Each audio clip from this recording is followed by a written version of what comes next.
काल मी एवढी थकून गेली होती ना, अगोदर लाडू बनवले, त्यानंतर एवढा मोठा पसारा आवरला. त्यातल्या त्यात खूप सारे भांडे.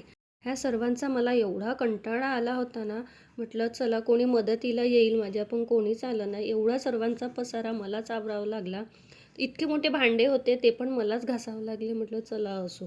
ते पण पूर्ण पसारा आवरून घेतला. सकाळी उठले, मुलांचा टिफिन तयार केला, पूर्ण स्वयंपाक केला. स्वयंपाक उरकल्यावर माझे सर्व कामं करून घेतले. त्यानंतर कालचा जो भांड्याचा पसारा होता, तो पण मी व्यवस्थित लावून घेतला. एखादी वस्तू बनवायची म्हटलं ना, त्यामागे खूप सारा पसारा निघतो आणि तो पसारा स्वतःलाच आवरावा लागतो.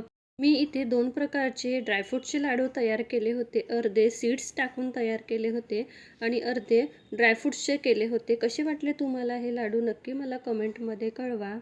चला आता घर आवरायला घेऊया.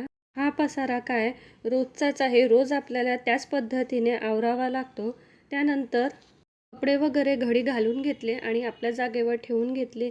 बेड वगैरे स्वच्छ क्लीन केला. तसा तर बेड माझा स्वच्छच राहतो. सकाळी मुलं शाळेत गेले की तेव्हाच मी क्लीन करून घेते. पण नंतर थोडं बेडशीट वगैरे क्लीन केली की घर आणखी छान दिसते आणि नीटनेटकं वाटते.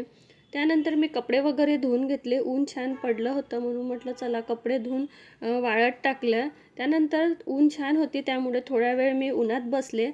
असा होता माझा आजचा दिवस. कसा वाटला तुम्हाला? नक्की मला कमेंटमध्ये कळवा आणि माझ्या चॅनलला लाईक आणि सबस्क्राईब करा. चला भेटूया अशाच नवीन व्हिडिओमध्ये.